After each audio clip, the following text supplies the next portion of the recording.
Ek is Annemark Wenzel. Ek is op die bestuur van die voorwoordsredaksie.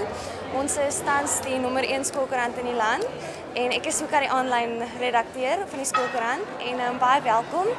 En ons waardeer dit baie dat jy 'n tydjie afgeknyp het om by ons te kom deurbring. Ek's baie opgewonde. Ek meen die ding is, julle is basies die toekoms van media. So dit is altyd lekker om julle met julle leiers te praat. Baie dankie. Vertel ons 'n bietjie meer, wat behels jou beroep? My beroep is nogal taamlik uiteenlopend. Eerstens ek sou sê ek is 'n media-entrepreneur. Ek werk nou al 15 jaar voor die kamera met aanbieding. So dis al 'n taamlik. Dis 'n tydjie. Ek was eers by Pasala, toe by Tampeling, is nog steeds so tussendeur by Tampeling. En dan ek ook my eie program produseer. So nou verskillende goeders in media. Maar ek doen ook baie internasionale tours. Ek het baie internasionale funksies wat ek doen en dan ook ek is op die direksie van Media 24. So dis my baie wonderlik. En wat beteken dit vir jou om op die, jy het gesê is op die direksie van Media 24, wat presies beteken dit vir jou of wat behels dit om?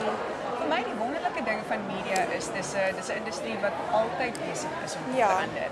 En ek dink dis die wonderlike ding. Media 24 is 'n media reus op die kontinent. Ja, dit is waar. En dis vir my lekker ook om te sien dat hulle jonger mense se kennis ook waardeer en dat hulle ook vir ander mense sê, okay, ek kom miskien nie van 'n korporatiewe agtergrond nie, maar wat dink jy behels die toekoms van media? So ek geniet dit baie om met fantastiese mense op die direksie te wees.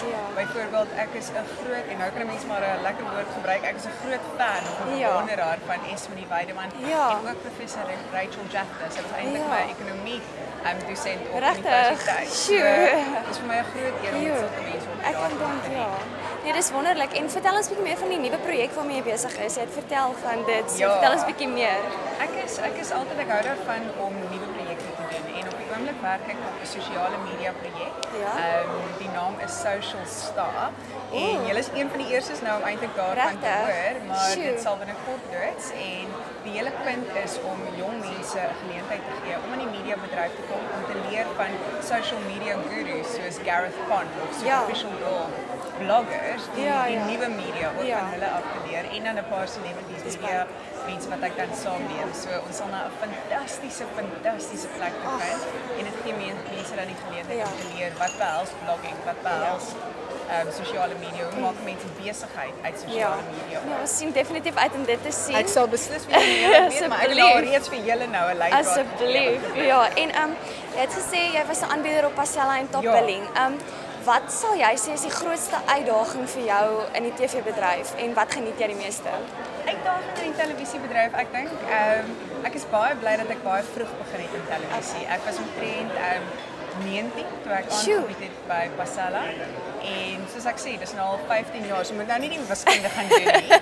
Maar ek dink die wonderlike ding is ek het die kans gekry om die wêreld te sien. Maar dis 'n pro en 'n con, want ek dink dis 'n wonderlike ding in jou 20er jare, maar as jy nou begin met 'n gesin, ek het 'n wonderlike kind. Dan wil jy eintlik met jou kind by huis wees. So dis 'n pro en 'n con, maar ek is so geseënd. Ek het al 4 paspoorte volgemaak. So dis so lekker om die wêreld te kan sien. Ja, nee, ek kan dit. En daar's 'n wonderlike Xhosa spreekwoord, ukuhamba kukubona. Ek het Xhosa gedoen op hoërskool ook. En vir my, to travel is to see. En jy verstaan die wêreld 'n bietjie beter as jy ook ander mense se perspektiewe kan sien. Die wêreld raak groter. Absoluut. Ja, en jy was in 2000, as ek reg is jy gekroon as voor meeste van julle nou eintlik kon televisie kyk. As mevrou Suid-Afrika. En wat was die grootste les of wat het jy geleer uit die jaar wat jy die kroon gedra het? Ek dink die lekkerste ding vir my omtrent vir Suid-Afrika wees is die feit dat die mense regtig kans gehad het om die diversiteit van die land te ervaar. In die oggend was ek by 'n koning se paleis en daar gaan leer van wat hulle doen met hulle stam. En dan van daar af het ek letterlik na 'n outehuis toe gegaan en dan letterlik ontbyt in Kaapstad, middagete in Johannesburg en dan aandete in Durban, so iets. So mense het regtig, ek het regtig die geleentheid gehad om my land te leer ken. En dit was vir my groot seën. Nee, dit is wonderlik om so jou wêreld af te leer ken. En in 2008 het jy daai Princess Project. Wat presies behels dit? Ek is nou nie meer betrokke by die Princess Project nie, maar op daai stadium vir my, dit was so belangrik dat jong dames die eintlik baie goed doen in matriek en dan matriek afskryf wil gaan doen. Miskien het hulle nie 'n rok nie. Ek het dieselfde ding net vir my gebeur. Regtig? Wat doen jy dan? So dit was vir my 'n wonderlike projek om saam met verskillende mense te doen waar ons rooi tapijtrokke dan gegee. Ja, so, ja. dit was vir my regtig 'n wonderlike projek en net om te sien hoe hierdie dames soos prinsesse voel. Ja, en iets in hulle lewe beteken.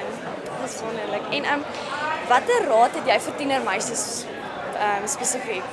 Ek dink vir my die groot ding omtrent tiener wees en as ek nou bietjie terugdink, nie so ver terug nie, is eintlik baie ver. Nee. Maar daar's 'n wonderlike spreekwoord en dis nou weer in Engels. If it's to be, it's up to me.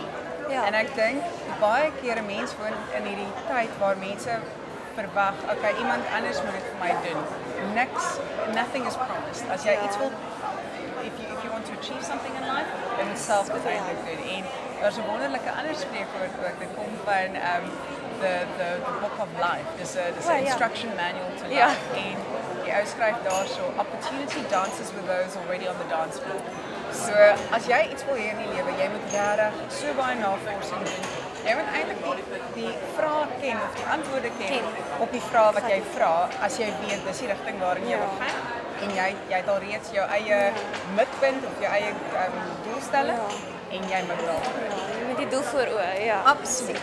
En op 'n meer informele trant, ek is seker of van baie meisies sal wil weet watter maak van grimering gebruik jy. Wat is jou gunsteling? Ek kan sê ek hou van speel met grimering. Dis vir my baie lekker. Dis soos 'n inkleerboek vir dames. Maar ek hou baie van MAC. En ja, ek meen dis die ander ding vir my wat ek ook waardeer oor my mede-direksielede is dis belangrik om 'n sterk vrou te wees in besigheid, maar dis belangrik om ook te onthou jy's nog 'n vrou. Ja, jy met die prentjie. En dis die wonderlike ding is you have to celebrate all facets of being. Dit is die skoner geslag. Absoluut. En beskryf jouself in 3 woorde. Entoesiasties, positief, goal-oriented. Dis nou 3 woorde, maar ja. Ja, nee, dis fantasties. En laaste vraag, as jy jou beroep oor kon kies, watter beroep sou jy gekies het? As ek oor kon kies, sou ek waarskynlik 'n game ranger wees. Regtig? Ek sou baie graag iets wil doen in terme van anti-poaching. Ek het eintlik ek het die geleentheid gehad om na die South African College of Wildlife te gaan. En ek het eintlik vir hulle gesê, ergens op 'n kol kom ek nog vir 'n sabbatical en dan wil ek 'n game ranger kursus maak. So dis in ons land is mos nou die Big 5, so mense kom. En vir my, ek dink ek is so lief vir die natuurskoon wat ons in Suid-Afrika het en dis die eintlike skat wat ons het. En ons vergeet dit soms. Ja, dis waar. En baie dankie vir jou tyd. Ons waardeer dit baie en sterkte met jou pad vorentoe. Ons wens jou alles van die beste toe. Baie dankie. Weekend 24, changing the way we do news.